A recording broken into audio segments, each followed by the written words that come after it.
సంక్షేమ అభివృద్ధికి రెండిట్లకి ప్రాధాన్యత ఇస్తూ ఈ బడ్జెట్ని ప్రవేశపెట్టడం జరిగింది. అన్ని అంశాలకి ప్రాధాన్యత ఇవ్వడం జరిగింది. రెవెన్యూ ఎక్స్పెండిచర్ ఒక్కటే కాదు, క్యాపిటల్ ఎక్స్పెండిచర్ కూడా ప్రాధాన్యత ఇవ్వడం జరిగింది. ఓ పక్కన ఫిజికల్ డెఫిసిట్ చూసుకుంటా ఉన్నాం, అన్నిటిని బ్యాలెన్స్ చేసుకుంటూ వెళ్ళడం జరిగింది.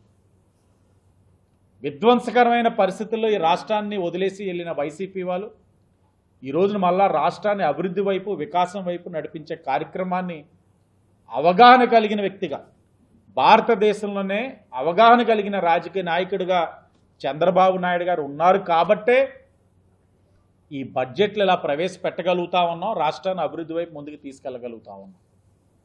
అనేకమైన పరిశ్రమలు వస్తూ ఉన్నాయి, అనేకమైన ఐటీ కంపెనీలు వస్తూ ఉన్నాయి, నమ్మకంతో వస్తూ ఉన్నాయి, పెట్టుబడులు పెడతా ఉన్నారు, రాష్ట్రం అభివృద్ధి పదంలో ముందుకు వెళ్తూ ఉంది. డబుల్ ఇంజిన్ సర్కార్ అనడానికి స్పష్టమైన అర్థం పట్టే విధంగా ఈరోజు రాష్ట్రం ముందుకు వెళ్తూ ఉంది, అభివృద్ధి జరుగుతూ ఉందని కూడా మీ అందరికీ తెలియచేస్తూ,